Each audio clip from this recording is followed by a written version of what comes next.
नमस्कार, ANB news देख रहे हैं आप। मैं हूं आपके साथ पल्लवी राजपूत और हमारे खास कार्यक्रम राजधानी लाइव में आप सभी का स्वागत है। और चलिए सबसे पहले शुरुआत कर लेते हैं राजधानी दिल्ली की खबर के साथ। 5 राज्यों के चुनावी नतीजों के बाद कांग्रेस पार्टी के अस्तित्व पर संकट के बादल मंडराने लगे हैं। पार्टी की करारी हार के बाद कांग्रेस वर्किंग कमेटी के सदस्य और G23 समूह के नेता गुलाम नबी आजाद ने कहा है, मैं हैरान हूं, राज्य दर राज्य हमारी हार को देखकर मेरा दिल बैठा जा रहा है। हमने पार्टी को अपना पूरा जीवन और जवानी दी है। मुझे यकीन है कि पार्टी का नेतृत्व उन सभी कमजोरियों और कमियों पर ध्यान देगा जिनके बारे में काफी समय से बात होती रही है। कांग्रेस पार्टी की राजनीति पर गहरी पकड़ रखने वाले राजनीतिक पंडित कहते हैं, सोनिया गांधी को अब फैसला करना होगा, पर्दे के पीछे से राहुल ही पार्टी देखेंगे या नेहरू गांधी खानदान से बाहर सरदारी जाएगी। रविवार यानी कि आज होने वाली कांग्रेस वर्किंग कमेटी CWC की बैठक में इस बारे में चर्चा हो सकती है।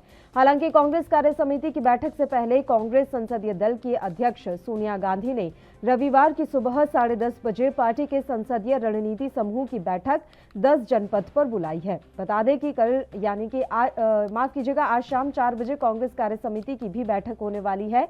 इन दोनों बैठकों में 5 राज्यों में कांग्रेस को मिली करारी हार को लेकर मंथन किया जाएगा। सभी 5 राज्यों के विधानसभा चुनाव में कांग्रेस को करारी हार का सामना करना पड़ा है। इतना ही नहीं, पंजाब की सत्ता भी कांग्रेस के हाथ से चली गई है। इसके बाद से पार्टी नेतृत्व पर लगातार सवाल खड़े होने लगे हैं। आपको बता दें कि साल 2017 में 10 साल के बाद कांग्रेस के हाथों में पंजाब में सत्ता आई थी, जिसे भी इस बार पार्टी ने गंवा दिया।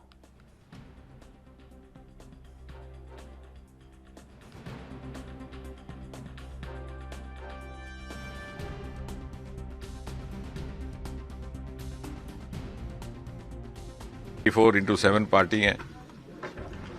हमने सदा एक ही मोड में है, वर्किंग मोड में। हमें आगे पीछे देखने का ना समय है ना आवश्यकता। तो आपको क्या लगता है कोई नई पार्टी बन सकती है? क्या अनुमान लगा रहे हैं? गुलाम नबी आजाद भी G23 का हिस्सा है, वो भी काफी समय से नाराज। नहीं, मुझे लगता है मुझे उस तरह की टीका टिप्पणी में एंगेज होने की आवश्यकता नहीं है, ना ही उस तरह का स्पेकुलेशन करने की आवश्यकता है। हाँ, जहां तक भारतीय जनता पार्टी का संबंध है, हमें इस बात का गर्व है कि मोदी जी के नेतृत्व में भारतीय जनता पार्टी ने इस देश में एक नई राजनीतिक संस्कृति को जन्म दिया है। और उस राजनीतिक संस्कृति का ही ये परिणाम है कि दूसरे राजनीतिक दलों को भी सोचने पर मजबूर होना पड़ रहा है कि यदि हमने अपने राजनीतिक जीवन में किसी भी तरह से अपनी भूमिका तय करनी है, निर्धारित करनी है, तो हमें उसी तरह की संस्कृति पर चलना होगा जैसे मोदी जी ने किया कि जहां जिस चीज की आवश्यकता वहां पहुंची जाए। सबका साथ, सबके विकास के साथ साथ आखिरी कतार तक खड़े आखिरी व्यक्ति तक, बिना भेदभाव के। नतीजा इलेक्शन का क्या होगा वो बात की बात है, लेकिन आज जिस व्यक्ति को जिस चीज की आवश्यकता है या जिसकी जहां जरूरत है उसकी वो पूर्ति हो। ये एक नया जो कल्चर, क्योंकि 50-60 वर्ष तक कांग्रेस पार्टी ने इस देश में ये एक चलन पैदा कर दिया और लगने लगा यही नॉर्म है कि जब भी इलेक्शन आए जात, धर्म, मजहब का नाम लेकर जीता जाए। और फिर कहा जाता है एंटी इनकम्बेंसी तो होता ही होता है। एक नॉर्म, सारे भ्रम को दूर करने का कार्य मोदी जी ने। पार्टी के अध्यक्ष होने के नाते उस राज्य में उनकी जिम्मेदारी बनती थी कि पार्टी को फिर से जिताएं, पर जिस तरीके का बयान आया है बहुत ही दुर्भाग्यपूर्ण है, खास करके पंजाब को लेकर, क्योंकि पंजाब में हमेशा से कांग्रेस और शिरोमणि अकाली दल ने पॉलिटिक्स की है। अब एक नया फेज उभर कर आया है आम आदमी पार्टी, तो हम समझ सकते हैं कि कितना लोगों में आक्रोश होगा और कितना लोगों में आक्रोश एक पार्टी के प्रति होगा कि आपको हराया है, इस तरीके से हराया कि आपकी खुद की सीट नहीं। और इस खबर पर तमाम जानकारी के साथ राजधानी दिल्ली से हमारे संवाददाता राजीव तिवारी इस समय लाइव जुड़ गए हैं। सीधा उन्हीं का रुख कर लेते हैं। राजीव, आपसे पूरी जानकारी चाहेंगे। आज कांग्रेस पार्टी के द्वारा CPP और CWC की बैठक बुलाई गई है, कितने बजे ये बैठक शुरू होनी है और बैठक का मुख्य एजेंडा क्या है? देखिए, बिल्कुल सही कहा आपने। यहाँ पर बात करें जिस तरीके से लगातार कांग्रेस पार्टी ने जिस तरीके से प्रदर्शन करने की कोशिश की थी और उसके बाद भी उनको करारी का हार का सामना करना, क्योंकि कह सकते हैं लगभग 10 साल पंजाब के अंदर कह सकते हैं कांग्रेस पार्टी की सरकार रही, मगर अब जिस तरीके से हार का सामना करना पड़ा है तो उससे साफ जाहिर होता है कांग्रेस की जो करनी थी उसके अंदर कहीं ना कहीं कमी रह गई, जिसकी वजह से जनता ने कांग्रेस पार्टी को नकार दिया और कहीं ना कहीं एक नई पार्टी को मौका दिया, जो कहीं ना कहीं कांग्रेस के अंदर कह सकते हैं पंजाब के अंदर कोई वजूद भी नहीं था। मगर जिस तरीके से लगातार कह सकते हैं कांग्रेस पार्टी प्रदर्शन करने की कोशिश कर रही थी, चाहे वो 5 राज्यों की चुनाव की बात करें, उत्तर प्रदेश की बात करें, उत्तराखंड की बात करें, क्योंकि उत्तराखंड के अंदर भी पहले कांग्रेस की सरकार रही थी, क्योंकि हरीश रावत कांग्रेस पार्टी के ही कैसे नेता रहे थे और कहीं ना कहीं सीएम भी रहे थे। तो कहीं ना कहीं कांग्रेस पार्टी का जो वजूद था, जिसको हासिल करने के लिए लगातार कांग्रेस पार्टी की तरफ से कोशिश की जा रही थी, यहाँ तक कि प्रियंका वाड्रा को भी उतारा गया था, यहाँ तक कि उत्तर प्रदेश के अंदर भी लगातार महिलाओं को आगे लाने की कोशिश की गई थी। मगर फिर भी कहीं ना कहीं कांग्रेस के करनी जो थी उसके अंदर कमी देखने को मिली, और जिसकी वजह से कहीं ना कहीं हार का सामना करना पड़ा। और उसी को लेकर आज 2 बैठक की जाएंगी, जिसके अंदर वर्किंग कांग्रेस कमेटी की बैठक होगी और एक सोनिया गांधी की अध्यक्षता में बैठक होगी, जिसके अंदर दोनों ही बैठकों के अंदर यह देखना होगा कि कांग्रेस पार्टी की जो कह सकते हैं रोल था वो किस तरीके का था और उसके अंदर कमियां क्या थी, और जो चुनाव प्रचार के अंदर इतनी कोशिश करने के बावजूद भी करारी हार का सामना करना पड़ा। मगर लगातार कहीं ना कहीं अब यह भी कहा जा रहा है कि सोनिया गांधी जो कह सकते हैं कांग्रेस पार्टी के अध्यक्ष रही हैं, वो और राहुल गांधी और प्रियंका वाड्रा जो है वो कहीं ना कहीं पार्टी से कहीं ना कहीं अब इस्तीफा देने की भी जानकारी मिल पा रही है, कि सूत्रों के हवाले से ये जानकारी मिल पा रही है तीनों ही कहीं ना कहीं पार्टी को इस्तीफा दे सकते हैं। मगर अगर पार्टी को इस्तीफा दिया जाता है तो किसको नया चेहरा कौन होगा, लगातार कहीं ना कहीं रणनीति जो थी वो किस तरीके की होगी, और यहाँ तक कि जो कांग्रेस पार्टी की तरफ से कमियां रही, अंदरूनी कहें कि ये जो लड़ाई रही, यानी कि ये कहते हैं एक दूसरे के खींचातानी, यहाँ तक कि सिद्धू को लेकर भी कई बार बयानबाजी देखने को मिली। मगर लगातार कहीं ना कहीं कांग्रेस पार्टी की जो करनी थी उसके अंदर कमी थी, जिसकी वजह से कहीं ना कहीं हार का सामना हुआ। मगर यहाँ पर बात करें जिस तरीके से आज बैठक होगी और बैठक के अंदर एक रणनीति बनाई जाएगी कि आने वाले दिनों के अंदर जो और विधानसभा का चुनाव है, यहाँ तक कि दिल्ली के नगर निगम के चुनाव है, उसके अंदर कांग्रेस पार्टी क्या वापसी कर पाएगी या नहीं कर पाएगी। जी राजीव, कल पूरे दिन ये चर्चाओं का बाजार गर्म था कि प्रियंका गांधी, राहुल गांधी और सोनिया गांधी इस्तीफा दे सकते हैं, लेकिन शाम होते होते कांग्रेस पार्टी की तरफ से ये सफाई भी दी गई कि ये खाली भ्रांतियां फैलाई जा रही है, भारतीय जनता पार्टी के द्वारा दुष्प्रचार किया जा रहा है। एक बात तो साफ है कि इतनी आसानी से तीनों ही नेता इस्तीफा नहीं देंगे और अपना पद नहीं छोड़ेंगे, लेकिन अब सवाल यह है कि सरदारी किसके पास जाएगी, क्योंकि लोग नेतृत्व से ही नाराज हैं। सोनिया गांधी का युग 2014 में खत्म हो चुका है, लेकिन लग रहा है कि सोनिया गांधी इस बात को समझने के लिए और मानने को तैयार नहीं है। देखिए, बिल्कुल सही कहा आपने। यहाँ पर बात करें कांग्रेस पार्टी की, तो कांग्रेस पार्टी ने जिस तरीके से जानकारी मिल पा रही थी पहले के सूत्र के हवाले से कि तीनों ही इस्तीफा दे सकते हैं, मगर शाम होते होते जिस तरीके से कांग्रेस पार्टी की तरफ से बिल्कुल स्पष्ट कर दिया गया कि वो इस्तीफा नहीं देंगे। मगर कांग्रेस को ये कमी अपनी माननी होगी कि जिस तरीके से अंदरूनी जो लड़ाई है या फिर कहे खींचातानी है, उसको पहले खत्म करना होगा। और इसी को लेकर पहले भी कोशिश की गई है, पहले भी बैठकें की गई है, मगर कहीं ना कहीं जो अंदर कह सकते हैं अंदरूनी लड़ाई है वो खत्म होने का नाम नहीं ले रही है, और जिसके वजह से कहीं ना कहीं जो उसका कह सकते हैं नुकसान है वो कहीं ना कहीं कांग्रेस पार्टी को होता हुआ नजर आ रहा है। और जिसकी वजह से कहीं ना कहीं भाजपा जो है वो 4 राज्यों के अंदर कहीं ना कहीं कैसे जीत हासिल कर पाई है और काफी बड़ी बहुमत हासिल किया है भाजपा ने। और आम आदमी पार्टी की बात करें जिसका पंजाब के अंदर कोई वजूद भी नहीं था, पहले भी कोशिश की थी आम आदमी पार्टी ने, मगर करारी हार का सामना करना पड़ा था। मगर कांग्रेस पार्टी का जो वजूद था यानी कि पंजाब के अंदर, वो अब खत्म होता हुआ नजर आ रहा है। कहीं ना कहीं कांग्रेस पार्टी की जो कमियां हैं वो कांग्रेस पार्टी को समझनी होगी। और सोनिया गांधी की बात करें तो सोनिया गांधी को ही कहीं ना कहीं रोल उठाना पड़ेगा, यानी कांग्रेस पार्टी को जो मजबूती है वो कहीं ना कहीं लाने की कोशिश करनी होगी। राहुल गांधी की बात करें, राहुल गांधी पहले भी कोशिश कर चुके हैं, वो विफल रहे हैं। प्रियंका गांधी की बात करें और प्रियंका गांधी के द्वारा कहीं ना कहीं महिलाओं को यूपी उत्तर प्रदेश के अंदर लाने की कोशिश की गई, मगर वो भी कहीं ना कहीं रणनीति जो है वो कामयाब नहीं हो पाई। मगर अब सोनिया गांधी को ही अपना कहने का भूमिका निभानी होगी और सोनिया गांधी को ही देखना होगा कि वाकई में जो कमियां हैं वो किस तरीके से दूर की जाएगी। और आज जो दोनों ही बैठक होंगी, एक शाम को 4 बजे के करीब बैठक होगी, एक सुबह 10:30 बजे के करीब बैठक होगी, उन दोनों ही बैठकों के अंदर यही रणनीति बनाई जाएगी कि कांग्रेस पार्टी की जो वजूद है वो दोबारा हासिल किया जाए और जो कमियां हैं उसको किस तरीके से दूर किया जाए। जी, कांग्रेस पार्टी के जो लगातार उसे नुकसान झेलना पड़ रहा है, उन्हें तो नुकसान हो रहा है, लेकिन फायदा आम आदमी पार्टी को मिलता हुआ दिखाई दे रहा है, क्योंकि राजधानी दिल्ली से निकली ये पार्टी और अब पंजाब जैसे इतने बड़े राज्य में पहुंच चुकी है। क्या आने वाले भविष्य में कांग्रेस का विकल्प बन जाएगी आम आदमी पार्टी, राजीव? क्योंकि अब वो गुजरात में भी चुनाव लड़ने की तैयारी में है, हिमाचल प्रदेश में भी चुनाव लड़ने की तैयारी में है, हरियाणा में भी अब वो अपना पांव पसारना चाहते हैं। तो धीरे धीरे करके राष्ट्रीय स्तर की पार्टी बनने की कोशिश कर रही है आम आदमी पार्टी। हालांकि लोकतांत्रिक अधिकार है उनका, लेकिन कांग्रेस का विकल्प बनने की राह पर है।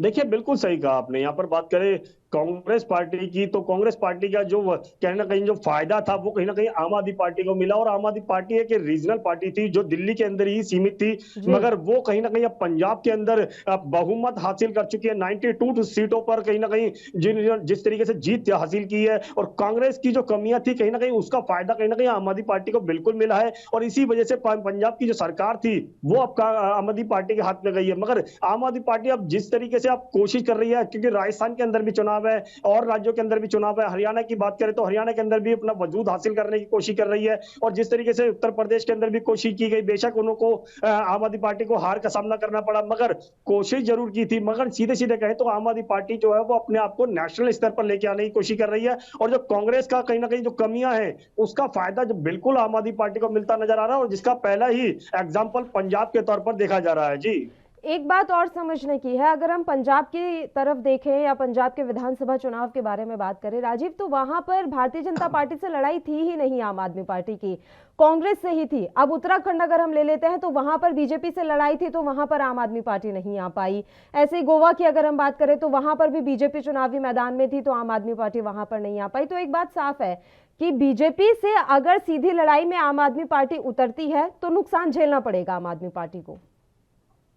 देखिए बिल्कुल सही कहा आपने। यहाँ पर सब बिल्कुल स्पष्ट है, क्योंकि जिस तरीके से आम आदमी पार्टी की बात करें, जहां पर भाजपा का वजूद था वहां पर आम आदमी पार्टी का जो निशान था, यानी कि जब कहें करनी थी, वो कामयाब नहीं हो पाई। क्योंकि दिल्ली के मुख्यमंत्री अरविंद केजरीवाल की बात करें तो उत्तर प्रदेश में भी गए थे, वो लगातार कहीं ना कहीं दिल्ली को रोल मॉडल के तौर पर वहां पर भी रखा गया था। मगर कहीं ना कहीं जो भाजपा की जो सीधी टक्कर थी वो कांग्रेस से थी, तो इसीलिए कहीं ना कहीं आम आदमी पार्टी को वहां पर सीटें नहीं मिल पाई। मगर पंजाब के अंदर भाजपा का कोई वजूद नहीं था, जिस वजह से कहीं ना कहीं आम आदमी पार्टी को कह सकते हैं सीट मिल पाई। मगर यहाँ पर बात करें कांग्रेस की, तो कांग्रेस को जरूर नुकसान हुआ है, मगर देखना होगा आज की बैठकों के अंदर क्या रणनीति बनानी होगी कांग्रेस पार्टी को। जी, रणनीति लगातार बनाने की कोशिश कांग्रेस पार्टी करती रही है, लेकिन ऐसा लगता है राजीव कि वो अपने वरिष्ठ नेताओं की नहीं सुनना चाहते, चाहे उनमें राहुल गांधी हो या फिर सोनिया गांधी। लगातार गुलाम नबी आजाद, कपिल सिब्बल जैसे सरीखे नेता कहते रहे हैं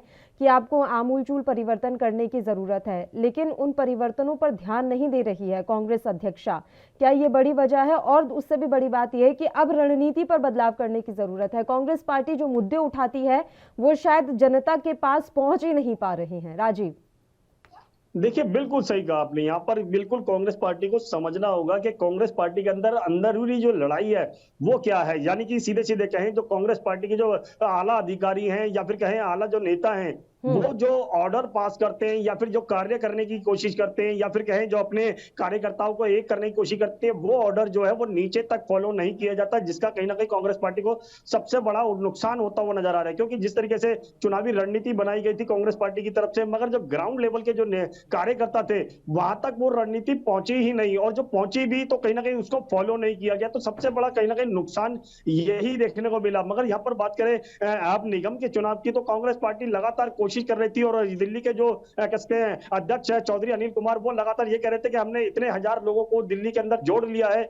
मगर जिस तरीके से 5 राज्यों के अंदर कहते हैं कांग्रेस पार्टी को हार का सामना करना पड़ा, उससे लगता है जो जितनी भी कोशिश की जा रही है, चाहे वो दिल्ली के निगम के चुनाव हो या और राज्यों के चुनाव होंगे, उसमें कांग्रेस पार्टी को समझ लेना चाहिए कि उसके अंदर कमियां क्या हैं। मगर यहाँ पर जो करनी और करनी में दोनों वो फर्क है। यहाँ पर बात करें जिस तरीके से लगातार कांग्रेस पार्टी जिस तरीके से रणनीति बनाती है, वो रणनीति धरातल पर कामयाब क्यों नहीं होती है। सबसे बड़ा पॉइंट ये है कि इस रणनीति को कामयाब किस तरीके से करा जाए, और जो आपस में जो रणनीति जो मतभेद है उसको दूर करने की कोशिश की होगी। मगर कपिल सिब्बल की बात करें या फिर गुलाम नबी आजाद की बात करें या फिर और नेताओं की बात करें, कोई भी कांग्रेस के जो अधिकारी हैं उनकी बात नहीं सुन रहा है, और जिसकी वजह से कहीं ना कहीं कांग्रेस को हार का सामना करना पड़ रहा है। जी, चलिए राजीव, बहुत बहुत शुक्रिया, और इस खबर पर हम आपसे अपडेट लेते रहेंगे। फिलहाल धन्यवाद तमाम जानकारी देने के लिए। आप हमारे साथ जुड़े तो आपको बता दें कि दिल्ली में आज बड़ी बैठक कांग्रेस पार्टी करने वाली है। सीपीपी और सीडब्ल्यूसी की बैठक बुलाई गई है सोनिया गांधी की तरफ से।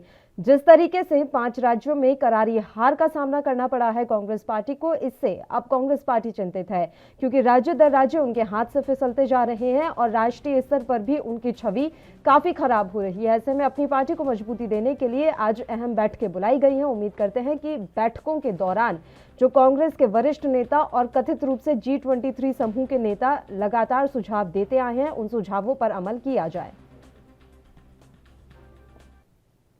राजधानी चंडीगढ़ का रुख करते हैं। आम आदमी पार्टी के पंजाब के सीएम उम्मीदवार भगवंत मान 16 मार्च को शपथ लेंगे। उन्होंने शपथ ग्रहण समारोह के लिए दिल्ली के सीएम अरविंद केजरीवाल को आमंत्रित किया है। जानकारी के मुताबिक भगवंत मान दिल्ली के सीएम और पार्टी के राष्ट्रीय संयोजक अरविंद केजरीवाल के साथ 13 मार्च यानी कि आज अमृतसर में भी रोड शो करेंगे। वहीं केजरीवाल ने भगवंत मान की जीत पर कहा कि मेरा छोटा भाई शपथ लेगा। वहीं भगवंत मान को आम आदमी पार्टी विधायक दल का नेता चुन लिया गया है। जानकारी के मुताबिक पंजाब में सीएम समेत 13 मंत्री बनाए जाएंगे।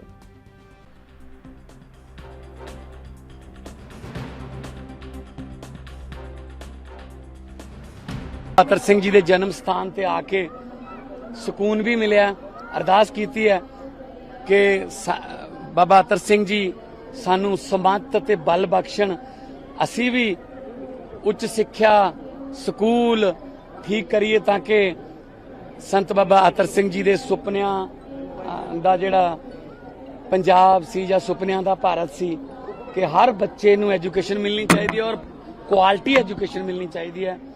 सो अज इत्थे आके सुकून मिले मेरे लिए कि ये चीमा पिंड जिहड़ा कोई नवां नहीं, मैं 8वीं 9वीं 10वीं इसे पिंड के स्कूल चों कीती है ते 16 17 18 मार्च नूं मेला हुंदा।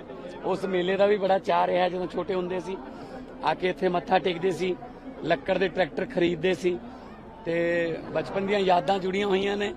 साडे पिंडों जे असीं छत ते चढ़ जाइए तां ये निशान साहब ते गुरुद्वारा साहब नज़र आउंदा। सो अंग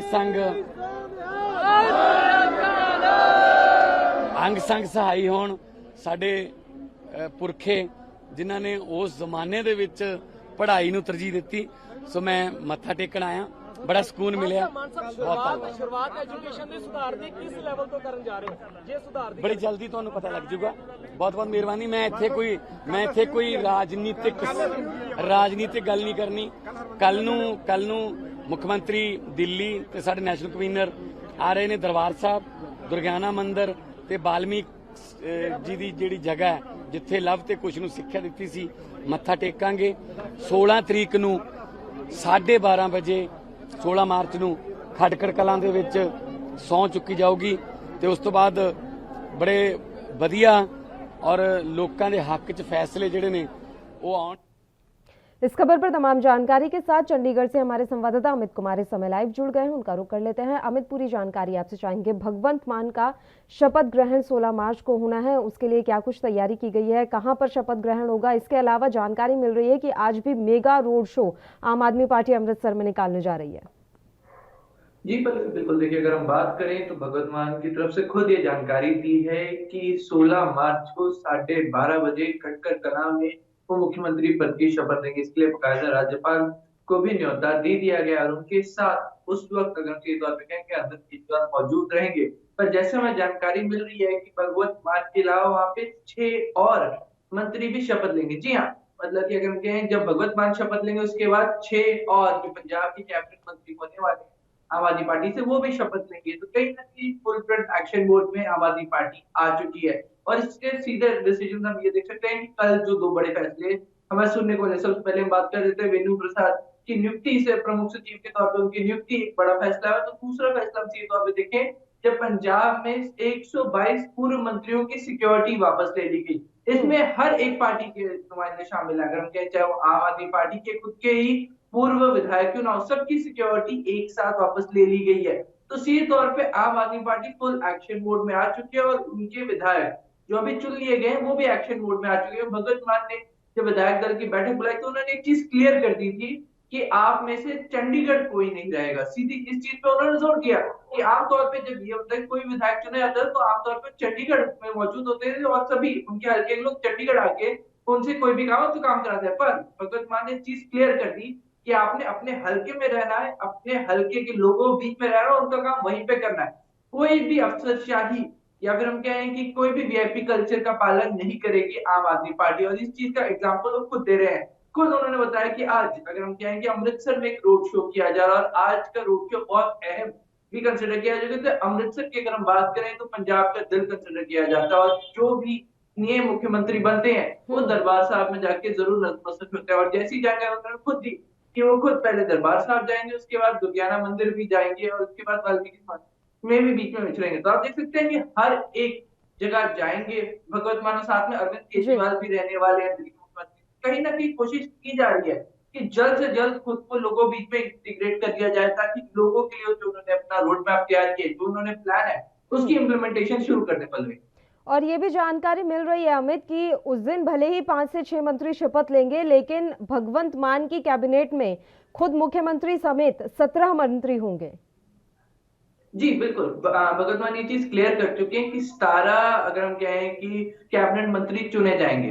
जी जी। और वो खुद जैसे हम बात करें 17 कैबिनेट मंत्री चुने जाएंगे, पर जो बाकी के जो विधायक हैं उनको भी सीधे तौर पर उन्हें कह दिया कि आप भी तो किसी कैबिनेट मंत्री से कम ना समझे, क्योंकि आप सबका दर्जा इक्वल है। बस ये औपचारिक स्टेप्स हैं, क्योंकि औपचारिक तौर पे ड्यूटीज लगानी होती हैं, और इसलिए इन 17 को चुना जा रहा है। पर आप सभी केपेबल हैं। अब ये बड़ा सवाल हो जाता है कि इन 17 में से कौन चुना जाता है, क्योंकि कई रिटर्निंग विधायक है जो आम आदमी पार्टी के साथ काफी समय से हैं, पिछले भी मंत्री थे।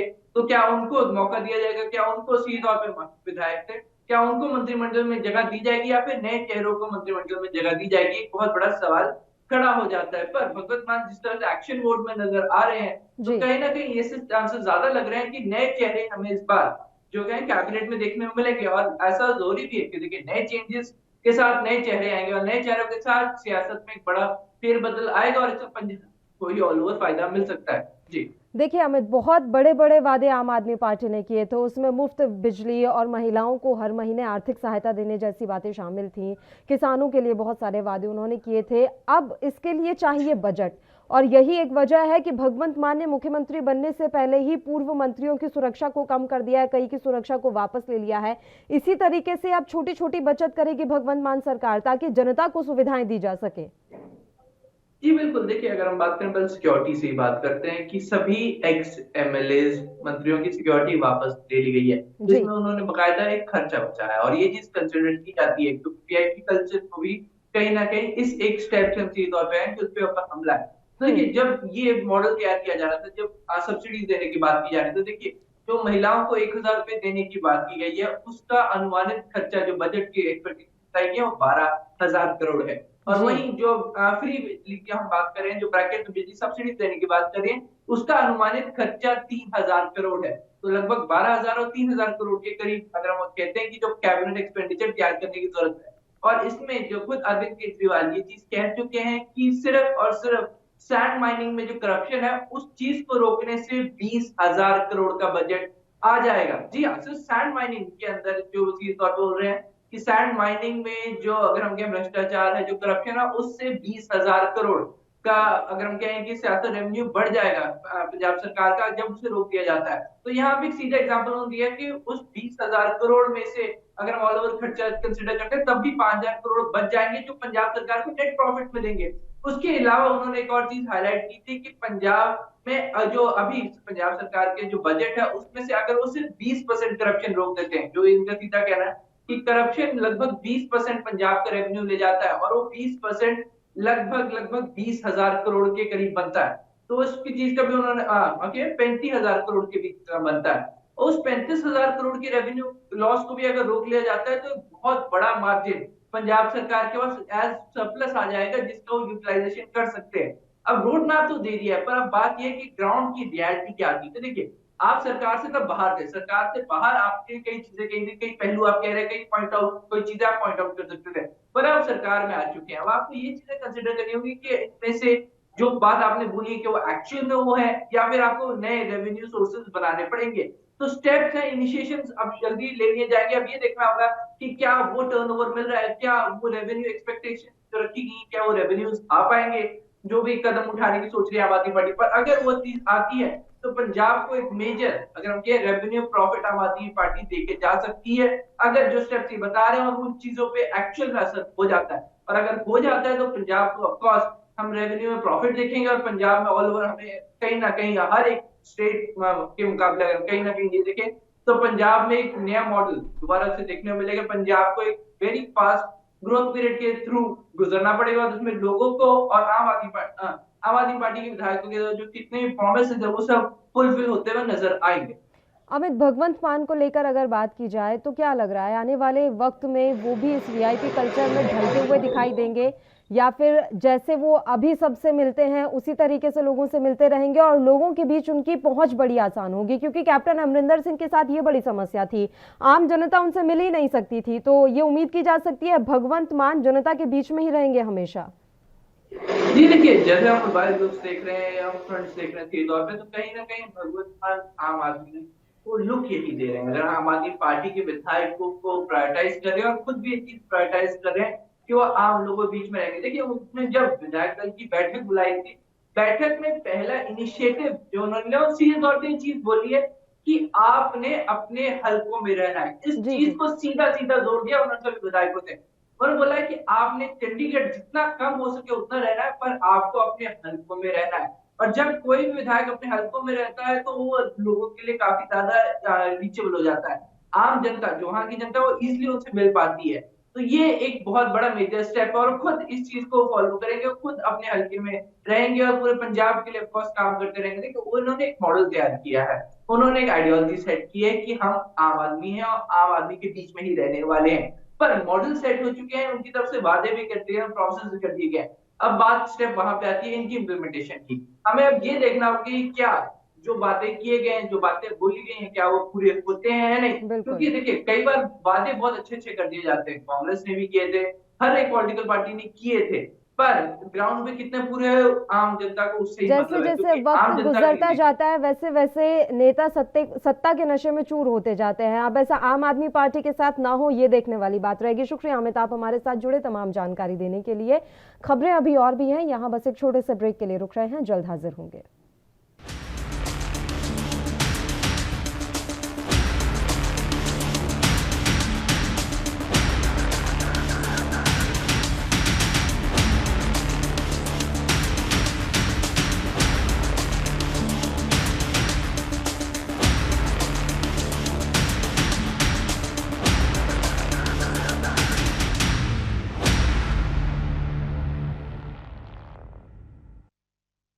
ब्रेक के बाद एक बार फिर से आप सभी का स्वागत है और अब रुक कर लेते हैं राजधानी मुंबई का।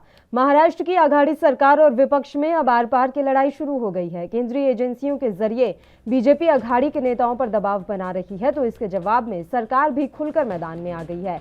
आईपीएस अधिकारी रश्मि शुक्ला के मामले में अब देवेंद्र फडणवीस सरकार के निशाने पर हैं। फोन टैपिंग मामले में पुलिस ने पूर्व मुख्यमंत्री देवेंद्र फडणवीस को नोटिस दिया है, जिसमें पूछताछ के लिए उन्हें रविवार सुबह 11 बजे बीकेसीए साइबर पुलिस थाने में पेश होने का निर्देश दिया गया है। देवेंद्र फडणवीस ने कहा है कि वह सुबह पुलिस स्टेशन जाएंगे और जांच में पुलिस का हर तरीके से सहयोग करेंगे। विधानसभा में विपक्ष के नेता फडणवीस ने पिछले साल पेनड्राइव बम फोड़ते हुए पुलिस विभाग के ट्रांसफर में बड़े पैमाने पर भ्रष्टाचार होने का खुलासा किया था। उन्होंने दावा किया था कि राज्य खुफिया विभाग की आयुक्त रही रश्मि शुक्ला ने कुछ भ्रष्ट अधिकारियों और एक अधिकारियों के फोन टैप करवाए थे। फडणवीस के मुताबिक उन्होंने ट्रांसफर पोस्टिंग में भ्रष्टाचार संबंधित पेन ड्राइव केंद्रीय गृह सचिव को देकर जांच की मांग की थी, लेकिन राज्य सरकार के निर्देश पर साइबर पुलिस ने गोपनीय दस्तावेज लीक होने की जांच कर रही है।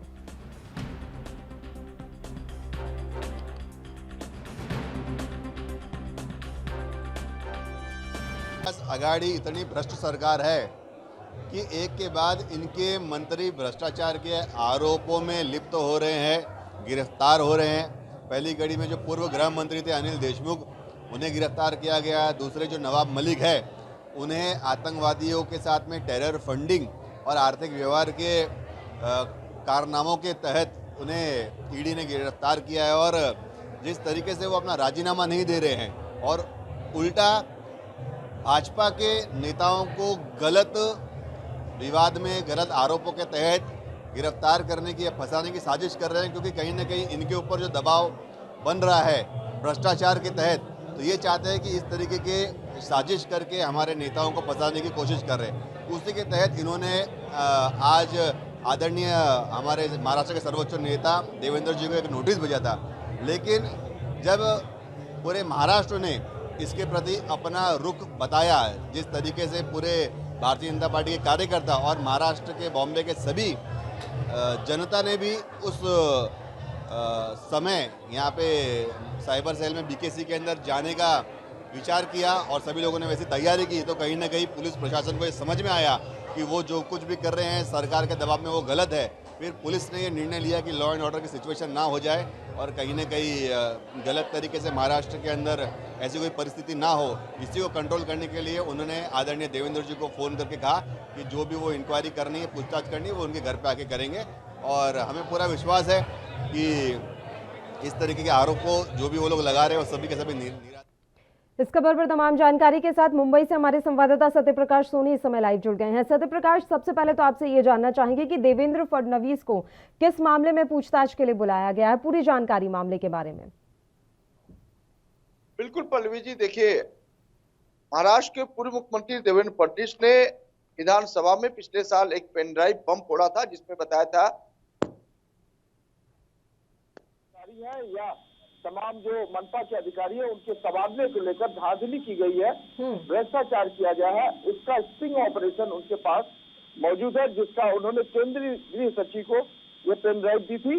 हालांकि यह जो है विधानसभा में इस बात का खुलासा भी किया था, जिसको लेकर लगातार मुंबई की पुलिस और साइबर पुलिस जांच कर रही थी। लेकिन मामला तब सामने आया जब एक और स्टिंग ऑपरेशन का जिक्र देवेंद्र फडणवीस ने किया है विधानसभा में।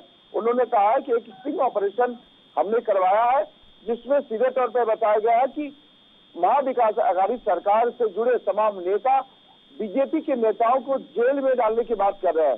तो ज्यादातर इसको लगातार जो है महाराष्ट्र में महाविकास आघाड़ी सरकार और बीजेपी के आमने सामने की लड़ाई छिड़ गई है, जिसमें अब मामला यहाँ तक पहुंच गया है कि साइबर सेल ने पूर्व मुख्यमंत्री देवेंद्र फडणवीस को आज 11 बजे तलब किया था। लेकिन जिस तरह से बीजेपी ने पूरी तैयारी कर ली थी कि अगर बीकेसी देवेंद्र फडणवीस जाते हैं तो बीजेपी के सैकड़ों हजारों कार्यकर्ता वहाँ पुलिस स्टेशन का घेराव करेंगे, जिसके बाद पुलिस हरकत में आई। लिहाजा यह मामला जो है अब गृह मंत्री तक पहुंचा। गृह मंत्री ने सीधे तौर पर कहा है कि आगे की जांच में देवेंद्र फडणवीस के घर जाकर पुलिस उनका बयान दर्ज करेगी, न कि अब उन्हें साइबर पुलिस स्टेशन लाया जाएगा। यानी कि आज जो उन्हें बीकेसी साइबर थाने के लिए बुलाया गया था, तो वो साइबर थाने में जाएंगे या फिर पुलिस उनके घर ही जाएगी पूछताछ के लिए? जी पल्लवी जी, देखिए जिस तरह से लॉ एंड ऑर्डर की सिचुएशन बन रही थी, उसको देखते हुए महाराष्ट्र सरकार और गृह विभाग ने तुरंत फैसला लिया कि यहाँ बुलाने के बजाय बल्कि उनके अधिकारी जो है खुद देवेंद्र फडणवीस के इलाके में पहुंचेंगे, जहाँ पर उनका बयान दर्ज किया जाएगा।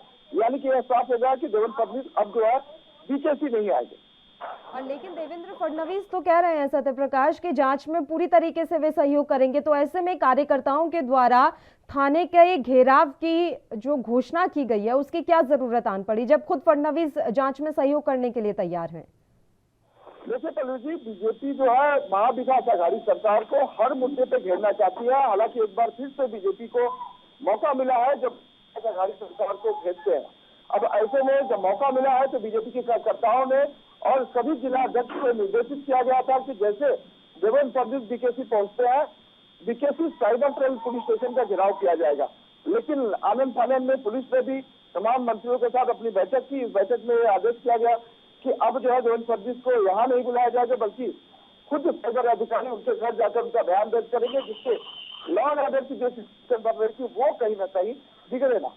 सत्यप्रकाश, देवेंद्र फडणवीस का कहना है कि उन्होंने ये जो पेन ड्राइव का बम फोड़ा था, उनकी मांग ये थी कि क्या वाकई में अधिकारियों की जो ट्रांसफर की जा रही है, जो पोस्टिंग की जा रही है, उसमें गड़बड़ी की जा रही है, इस बात पर जांच कीजिए। लेकिन अब वो कह रहे हैं कि जांच इस बात पर नहीं हो रही है कि भ्रष्ट अधिकारियों को फायदा पहुंचाया जा रहा है या ट्रांसफर में गड़बड़ी की जा रही है। जांच इस बात पर हो रही है कि जो ये इतने निजी दस्तावेज है वो लीक कैसे हो गए। लीक होने के मामले में आईपीएस अधिकारी रश्मि मुंबई महाराष्ट्र के 3 अलग अलग पुलिस स्टेशनों में मामला दर्ज किया गया, जिसकी जांच पुलिस कर रही है कि आखिर लीक कैसे हो गए। तो ज्यादातर तो यह मामला तो बनता ही है कि एक आईपीएस अधिकारी जो जिम्मेदारी के साथ काम करता है उसके द्वारा यह मामला लीक हुआ है। यह खुद जो है मुंबई पुलिस साइबर सेल कह रही है। लेकिन दूसरी बात है कि अगर बातें गलत नहीं हुई है तो डरने की मुझे लगता नहीं जरूरत होनी चाहिए। महाविकास अघाड़ी सरकार को दूध का दूध पानी का पानी होना ही चाहिए। लेकिन जिस तरह से लगातार देश सरकार की तरफ से दबाव बनाया जा रहा है पूर्व सरकार और सरकार की तरफ से, वो कहीं न कहीं सवाल खड़ा करता है कि आखिर कमी कहाँ है, गलतियां कहाँ है। और सवाल ये भी है कि एक के बाद एक कई मामले सामने आ रहे हैं। पहले पूर्व गृह मंत्री महाराष्ट्र के वो शिकंजे में कसे, उसके बाद एनसीपी नेता नवाब मलिक शिकंजे में कसे, और अब इतना बड़ा मामला उजागर हुआ है पेन ड्राइव का, जिस पर अब कार्रवाई होना शुरू हो गई है। हालांकि मामला तो पहले ही उजागर हो गया था। तो सरकार पूरी सवालों के घेरे में आ रही है। क्या ये माना जाए कि सरकार इसी तरह से मुसीबतों में घिरी रही तो बीच में ही गिर जाएगी? देखिए पल्लवी जी, महाविकास अघाड़ी सरकार जो 3 पहिए वाली सरकार है, लगातार बीजेपी के घेरे में है। बीजेपी हर उस मुद्दे को जो है उठाती है जिससे बीजेपी को यह पता लगता है कि भ्रष्टाचार हुआ है। जाहिर तौर पर लगातार जिस तरह से भ्रष्टाचार का उजागर हुआ है, चाहे वो 100 करोड़ वसूली का मामला हो या फिर नवाब मलिक को लेकर मामला हो, गृह मंत्री को लेकर मामला हो, या मुंबई के पूरी सिटी परमवीर सिंह को लेकर हो, तो जाहिर तौर पर तमाम जो कड़ियां एक के बाद एक जुड़ती जा रही है। हालांकि महाविकास अघाड़ी सरकार ने भी यह ठान लिया है कि विपक्ष कितना भी हमलावर क्यों ना हो, हमें मिलकर चलना होगा। लिहाजा मुंबई महानगर पालिका का चुनाव जल्द होने वाला है, उसको लेकर, क्योंकि बीजेपी के मनोबल कहीं न कहीं 4 राज्यों में जीत के बाद लवरेज है, पूरी तरह से तैयारी में है। ऐसे में महाविकास अघाड़ी में भी एक कहीं कहीं संशय की स्थिति है, डर की स्थिति है कि अगर बीजेपी इसी तरह से हौसले बुलंद रखती है तो कहीं कहीं महानगर पालिका उनके हाथ से निकल जाएगा। इसी को लेकर महाविकास अघाड़ी सरकार की तरफ से भी लगातार हमलावर जवाब दिए जा रहे हैं, ऐसा जो माना जा रहा है। उद्धव ठाकरे की चुप्पी क्या कुछ कहती है सत्य प्रकाश? वो ज्यादातर इन मामलों में कोई बयान देते नहीं है। क्या उनकी मन स्थिति भी अभी ऐसी है कि अगर वक्त खराब रहा तो वो एक बार फिर से बीजेपी का दामन थाम सकते हैं? देखिए बिल्कुल, अब उद्धव ठाकरे को तो फेसबुक वाली सरकार कहने लगे हैं लोग, क्योंकि लगातार जिस तरह से उद्धव जी जो है न विधानसभा में ज्यादातर आते हैं, न ही जनता के सामने आते हैं, फेसबुक लाइव करते हैं। तो ज्यादातर विपक्ष को यह भी एक मुद्दा मिला हुआ कि ये फेसबुक वाली सरकार जो है तमाम जो आरोपों का खंडन नहीं करती है, कोई जवाब नहीं देती है। तो जाहिर तौर पर इस वक्त जो है मोर्चा संभाले हुए संजय राउत जो जवाब देते हैं, जिस तरह से नवाब मलिक ने लगातार ताबड़तोड़ जवाब दिया था, उसका भुगतान उन्हें जेल में जाके करना पड़ा है। ऐसे में संजय राउत लगातार जवाब दे रहा है कि किस स्थिति में, किस परिस्थिति में महाविकास अघाड़ी सरकार चल रही है। चलिए, शुक्रिया सत्य प्रकाश, आप हमारे साथ जुड़े तमाम जानकारी देने के लिए। तो महाराष्ट्र की अघाड़ी सरकार पर लगातार केंद्र सरकार दबाव बना रही है। दरअसल अघाड़ी सरकार और विपक्ष में अब आर पार की लड़ाई शुरू हो गई है। केंद्रीय एजेंसियों के जरिए बीजेपी अघाड़ी के नेताओं पर दबाव बना रही है। इसके जवाब में सरकार भी खुलकर मैदान में आ गई है। आईपीएस अधिकारी रश्मि शुक्ला के मामले में अब देवेंद्र फडणवीस सरकार के निशाने पर हैं। फोन टैपिंग मामले में पुलिस ने पूर्व मुख्यमंत्री देवेंद्र फडणवीस को पेश होने का निर्देश दिया था। हालांकि अब वे पेश नहीं होंगे, जबकि पुलिस अधिकारी खुद उनके आवास पर जाकर उनसे पूछताछ करेंगे।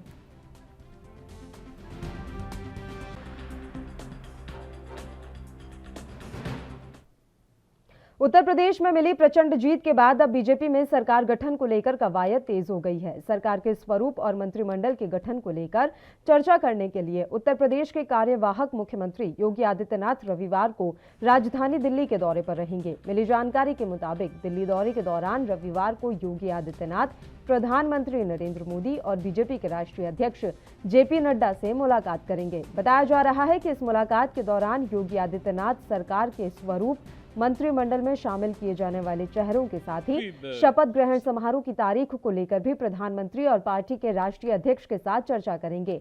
उत्तर प्रदेश सरकार में गठन को लेकर रविवार से ही बीजेपी में प्रदेश के नेताओं के साथ बैठकों का दौर शुरू हो जाएगा।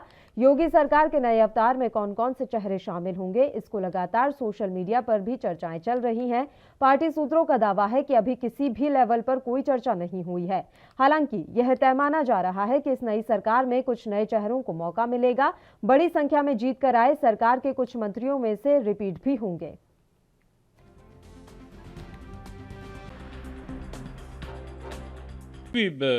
साधारण से हमारे मुस्लिम बंधु से पूछ लेंगे।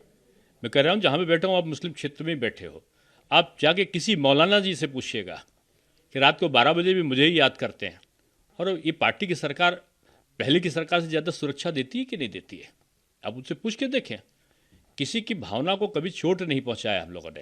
आगे भी नहीं होगा? नहीं होगा, निश्चित नहीं होगा। सबकी सुरक्षा हमारा दायित्व है। लोग हमको वोट देते हैं कि नहीं देते हैं, ये उनका कर्तव्य है। वो अपने कर्तव्य पे सोचते हैं कि नहीं सोचते, ये उनका विषय है। मेरा विषय है कि हम शासन सत्ता में हैं, सबके हित चिंतन में काम करके पूरे 24 करोड़ लोगों के हित के लिए काम करना है हमको। ये मुख्य जरूरत नहीं, हम ये कह सकते हैं। देखिए, प्रधानमंत्री जी का एक वाक्य हमारे लिए ध्येय वाक्य है। प्रधानमंत्री जी ने कहा है कि सबका साथ, सबका विश्वास, सबका प्रयास, ये लेकर हमको चलना है। और सबका विश्वास, सबका प्रयास, सबका साथ, इसके आधार पर सरकार चल रही है। किसी को ना तो डरने की जरूरत है, ना किसी को विचलित होने की जरूरत है, ना किसी को अविश्वास करने की जरूरत है, ना ही किसी को किसी प्रकार का शंका करने की जरूरत है।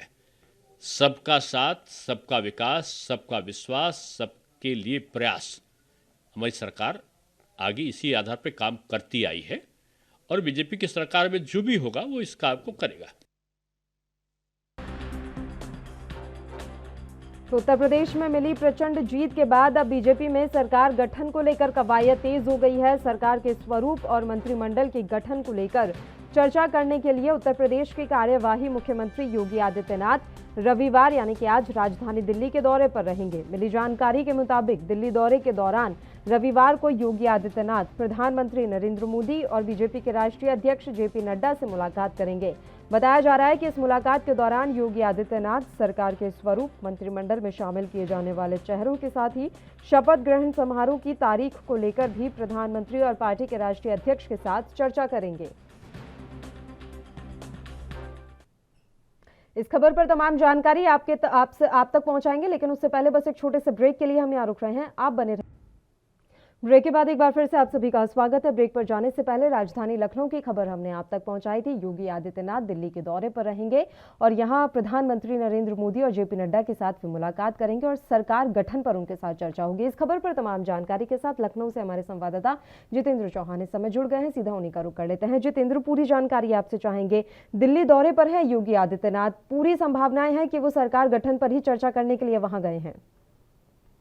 देखिए पल्लवी, बिल्कुल जाहिर सी बात है कि उत्तर प्रदेश के मुख्यमंत्री योगी आदित्यनाथ करीब लगभग 9 बजे हिंडन नदी के किनारे पहुंचेंगे और वहां से पहुंचने पर यूपी सदन जाएंगे और शीर्ष नेतृत्व से मुलाकात करेंगे, क्योंकि उत्तर प्रदेश की योगी सरकार का जो 2.0 यानी जो दोबारा सरकार बनाने जा रहे हैं उत्तर प्रदेश के मुख्यमंत्री, तो उसके लिए कहीं ना कहीं शीर्ष नेतृत्व से मिलेंगे, उनका धन्यवाद करेंगे, औपचारिक तौर पर मुलाकात होगी और साफ तौर पर कहा जिसका प्रधानमंत्री नरेंद्र मोदी, जेपी नड्डा और अमित शाह इन तीनों से ही मुलाकात करेंगे।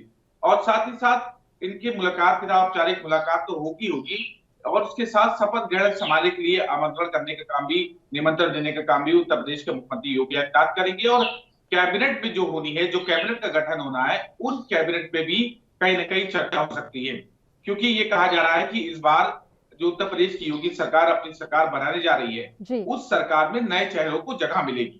कहा जा रहा है कि डिप्टी सीएम बदले जाएंगे, साथ ही साथ और जो नए चेहरे, युवा चेहरे, उनको कहीं ना कहीं उत्तर प्रदेश की योगी सरकार इसमें शामिल करेगी कैबिनेट, क्योंकि भारतीय जनता पार्टी में प्रचंड जीत हासिल की दोबारा और एक लंबे समय के बाद ऐसा हुआ है कि जब उत्तर प्रदेश में किसी सरकार ने वापसी करी है। कहा सकता है कि 15 मार्च को शपथ ग्रहण समारोह हो सकता है और कहीं ना कहीं जो योगी सरकार का 2.0 है उस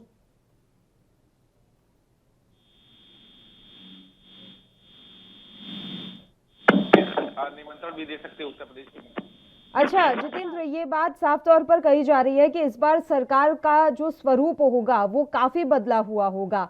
अभी तक क्या उम्मीद की जाए? आप भी जानकारी दे रहे हैं कि डिप्टी सीएम बदले जा सकते हैं, लेकिन अभी तक क्या उम्मीद की जा रही है कि कितने नए चेहरे शामिल हो सकते हैं और पुराने कितने चेहरे रिपीट किए जा सकते हैं? बात की जाए, माना ही जा रहा है सूत्र के अनुसार कि डिप्टी सीएम केशव प्रसाद मौर्य को इसमें शामिल किया जाए, क्योंकि पुराने पहले भी डिप्टी सीएम थे और कहीं ना कहीं इस बार जो अफसरशाही के थे, अफसर जो थे राजेश्वर सिंह हो गए, और साथ ही साथ आशीम अरूग हो गए जो पुलिस कमिश्नर भी थे, और साथ ही साथ ब्रजेश पाठक है, वो भी उनको एक अहम जिम्मेदारी इस बार मिल सकती है। हालांकि कहा जा रहा है कि वो रेस में है डिप्टी सीएम की, लेकिन क्या होता है, शीर्ष नेतृत्व क्या तय करता है, ये तो फिलहाल उत्तर प्रदेश के मुख्यमंत्री योगी आदित्यनाथ तय करेंगे, शीर्ष नेतृत्व तय करेगा। लेकिन अभी तक कहा कि 15 मार्च को शपथ ग्रहण हो सकता है, और उसमें कहीं ना कहीं प्रधानमंत्री नरेंद्र मोदी, अमित शाह भी शामिल हो सकते हैं, जेपी नड्डा भी शामिल हो सकते हैं। उन सभी को निमंत्रण देने का काम उत्तर प्रदेश के मुख्यमंत्री योगी आदित्यनाथ करेंगे और एक लंबी चर्चा करेंगे, क्योंकि अभी तक कैबिनेट की बात की जाए तो कल संगठन के साथ बैठक हुई थी, जिसमें प्रदेश अध्यक्ष स्वतंत्र देव सिंह थे और संगठन महामंत्री थे सुनील बंसल थे और राधा मोहन सिंह थे। तो यहाँ पर मुख्यमंत्री आवास में उनसे मुलाकात हुई, और साथ ही भारतीय जनता पार्टी के जो पुराने कहा जा सकता है कि मंत्री वो हारे, उस पर भी समीक्षा की जाएगी और इस सीटें की घड़ी इस पर भी चर्चा की जाएगी। तो कुल मिला के हालांकि सीटें कम जरूर हुई, लेकिन भारतीय जनता पार्टी ने प्रचंड बहुमत हासिल की है और लंबे समय पर आरिस्ता हुआ है कि उत्तर प्रदेश में किसी सरकार ने वापसी करी। तो फिलहाल खुशी की बात के साथ साथ और समीक्षा भी होगी और शपथ ग्रहण समारोह करके उत्तर प्रदेश की योगी सरकार नए अवतार में 2.0 में एक बार फिर नजर आएगी। चलिए जितेंद्र, थोड़ा विपक्ष के बारे में भी बात कर लेते हैं। अखिलेश यादव की क्या हाल है? वो आए नहीं सामने अभी तक प्रेस वार्ता करने के लिए। यूं तो ताबड़तोड़ प्रेस वार्ता उनके द्वारा की जा रही थी, अब हार की जिम्मेदारी कौन ले रहा है? अखिलेश यादव ने ट्वीट करके साफ कह दिया था कि हार की जिम्मेदारी वो लेते हैं, और कहीं न कहीं उन्होंने साफ कहा था कि ये जिम्मेदारी इसलिए भी लेते हैं क्योंकि शायद हमारी रणनीति मजबूत नहीं रही। ओम प्रकाश राजभर ने ये बात कही, बयान में ये बात कही कि हमारी हार हुई। अखिलेश यादव ट्वीट करके अपनी हार स्वीकारी है, लेकिन इस हार पर विपक्ष भी लगातार मंथन कर रहा है। शिवपाल यादव साथ में है और साथ ही साथ ओम प्रकाश राजभर, संजय चौहान, जो सहयोगी दल, उन सब पर कहीं न कहीं चर्चा की जा रही है। और जो भारतीय जनता पार्टी से समाजवादी पार्टी की ओर स्वामी प्रसाद मौर्य गए, वो भी कहीं न कहीं चर्चा में शामिल हो रहे, लेकिन साथ में अभी तक दोनों की फोटो नजर नहीं आई, अखिलेश यादव और स्वामी प्रसाद मौर्य की। लेकिन विपक्ष ये जरूर है कि विपक्ष मंथन कर रहा है और विपक्ष शायद इस बार हार करना भी ज्यादा सीटें हासिल की है उसने। तो जाहिर सी बात है कि हालांकि विजय प्राप्त नहीं हुई, लेकिन इस पर जरूर अखिलेश यादव मंथन कर रहे हैं, समाजवादी पार्टी मंथन कर रही है। जितेंद्र, दो सवाल हैं। पहली बात तो ये कि नेता प्रतिपक्ष बनाया गया है शिवपाल यादव को, इसके पीछे क्या रणनीति है अखिलेश यादव की? और दूसरी बात ये, क्या अखिलेश यादव को गठबंधन रास नहीं आता? क्योंकि जब उन्होंने गठबंधन से चुनाव लड़ा है उनकी दुर्गति हुई है। देखिए मुस्कान, बिल्कुल आपने बात सही पल्लवी बात कर रही है स्टूडियो से। जितेंद्र जी पल्लवी, मैं तो जाहिर सी बात मैं कहूंगा कि इसके लिए जाहिर सी बात है कि अखिलेश यादव की मंथन की जरूरत है, और शायद ये गठबंधन जब भी करते हैं पल्लवी तो वो रास नहीं आता है। तो जाहिर सी बात है कि अखिलेश यादव को इस बात की समीक्षा करनी है कि जब उन्होंने गठबंधन किया, चाहे वो कांग्रेस से किया हो, चाहे बसपा सुप्रीमो मायावती से किया हो, और चाहे ये सहयोगी दल जो छोटे दल थे इनसे किया हो, तो शायद इनकी उस वक्त हार हुई है। तो इस बात को अखिलेश यादव को समीक्षा करनी चाहिए और इस पर समीक्षा करके ही आगे रणनीति बनानी चाहिए। क्या उनके रणनीतिकारों की जो रणनीति है वो सही नहीं रही, ऐसी तमाम चीजें, और क्यों वो सीट हारे, इस पर भी कहीं न कहीं। और शिवपाल यादव की बात की जाए नेता प्रतिपक्ष बनाने के रूप में, तो जाहिर सी बात है कि एक लंबे समय से समाजवादी पार्टी से दूर थे उन अखिलेश यादव और शिवपाल यादव के बीच में दूरियां थी, लेकिन अब नजदीकियां थोड़ी सी बढ़ी हैं, क्योंकि ये कहा जा रहा है कि उनको जिम्मेदारी दी गई है शिवपाल यादव को। तो पल्लवी, ये कहीं ना कहीं ये भी कहा जो चाचा के नाते शायद अखिलेश यादव इस बात को भी समझना होगा कि अपने ही अपने होते हैं, तो हो सकता है इसलिए जिम्मेदारी दी गई है। चलिए, और सरकार की अगर बात करें तो अब आने वाले समय में क्या कुछ चुनौतियां हैं योगी आदित्यनाथ सरकार के सामने? क्योंकि सिर्फ सत्ता पा लेना या फिर राज्य को जीत लेना काफी नहीं होता, ये अंत नहीं है। यहाँ से अब एक नई पारी की शुरुआत है, तो आगामी 5 सालों में बड़े कार्य जो इस बार योगी आदित्यनाथ को करने होंगे। देखिए बिल्कुल पल्लवी, जाहिर सी बात है कि उत्तर प्रदेश की योगी सरकार इस बार नए अवतार में नजर आएगी, और जो गलतियां उन्होंने शायद उस बार की थी, माना जा रहा है कि इस बार वो गलतियां नहीं करेंगी, क्योंकि जो संकल्प पत्र दिए हैं उसको लेकर अधिकारियों से कहा जा रहा है कि बैठक हुई है अखिलेश यादव की, उन संकल्प पत्र को पूरा करना है, और उस संकल्प पत्रों पे कहीं ना कहीं जो जनता से वादे किए गए उनको धीरे धीरे पूरे करने की कोशिश की जाएगी। तो उससे अवसर बिल्कुल जुड़ गए हैं और मुख्यमंत्री योगी आदित्यनाथ ने रणनीति भी बनाना शुरू कर दी है और जल्दी शायद शपथ लेने के बाद उत्तर प्रदेश के मुख्यमंत्री योगी आदित्यनाथ की सरकार और खुद उत्तर प्रदेश के मुख्यमंत्री योगी आदित्यनाथ थोड़ा सा बदलाव जरूर नजर आएंगे और हो सकता है कि वो संकल्प पथ की ओर ज्यादा ध्यान दें जो उन्होंने कहा है। चलिए, शुक्रिया जितेंद्र, आप हमारे साथ जुड़े तमाम जानकारी देने के लिए। तो आपको बता दें कि उत्तर प्रदेश के कार्यवाहक मुख्यमंत्री योगी आदित्यनाथ आज दिल्ली के दौरे पर रहेंगे। उत्तर प्रदेश में मिली प्रचंड जीत के बाद अब भाजपा में सरकार गठन को लेकर कवायद तेज हो गई है। सरकार के स्वरूप और मंत्रिमंडल के गठन को लेकर चर्चा करने के लिए उत्तर प्रदेश के कार्यवाहक मुख्यमंत्री योगी आदित्यनाथ रविवार यानी कि आज राजधानी दिल्ली के दौरे पर रहेंगे। मिली जानकारी के मुताबिक दिल्ली दौरे के दौरान रविवार को योगी आदित्यनाथ प्रधानमंत्री नरेंद्र मोदी और बीजेपी के राष्ट्रीय अध्यक्ष जेपी नड्डा से मुलाकात करेंगे।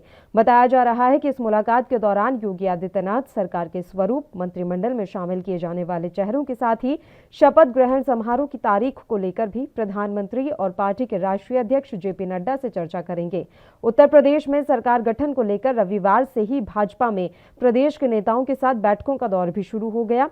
योगी सरकार के नए अवतार में कौन कौन से चेहरे शामिल होंगे, इसको लेकर लगातार सोशल मीडिया पर चर्चाएं भी चल रही हैं।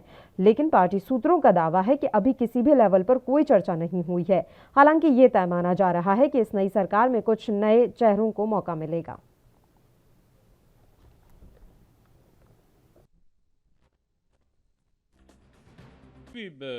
साधारण से हमारे मुस्लिम बंधु से पूछ लेंगे। मैं कह रहा हूँ जहाँ पे बैठा हूँ आप मुस्लिम क्षेत्र में बैठे हो, आप जाके किसी मौलाना जी से पूछिएगा कि रात को 12 बजे भी मुझे ही याद करते हैं। और ये पार्टी की सरकार पहले की सरकार से ज़्यादा सुरक्षा देती है कि नहीं देती है, आप उनसे पूछ के देखें। किसी की भावना को कभी चोट नहीं पहुंचाया हम लोगों ने। तो आगे भी नहीं होगा? नहीं होगा, निश्चित नहीं होगा। सबकी सुरक्षा हमारा दायित्व है। लोग हमको वोट देते हैं कि नहीं देते हैं ये उनका कर्तव्य है। वो अपने कर्तव्य पे सोचते हैं कि नहीं सोचते ये उनका विषय है। मेरा विषय है कि हम शासन सत्ता में हैं, सबके हित चिंतन में काम करके पूरे 24 करोड़ लोगों के हित के लिए काम करना है हमको। ये मुख्य जरूरत नहीं, हम ये कह सकते हैं। देखिए, प्रधानमंत्री जी का एक वाक्य हमारे लिए ध्येय वाक्य है। प्रधानमंत्री जी ने कहा है कि सबका साथ, सबका विश्वास, सबका प्रयास, ये लेकर हमको चलना है। और सबका विश्वास, सबका प्रयास, सबका साथ, इसके आधार पर सरकार चल रही है। किसी को ना तो डरने की जरूरत है, ना किसी को विचलित होने की जरूरत है, ना किसी को अविश्वास करने की जरूरत है, ना ही किसी को किसी प्रकार का शंका करने की जरूरत है। सबका साथ, सबका विकास, सबका विश्वास, सबके लिए प्रयास, हमारी सरकार आगे इसी आधार पर काम करती आई है। और बीजेपी की सरकार में जो भी होगा वो इस काम को करेगा। और इसी के साथ राजधानी लाइव में फिलहाल के लिए इतना ही। मुझे दीजिए इजाजत। देश और प्रदेश की तमाम ताज़ा खबरों के लिए आप बने रहिए हमारे साथ। नमस्कार।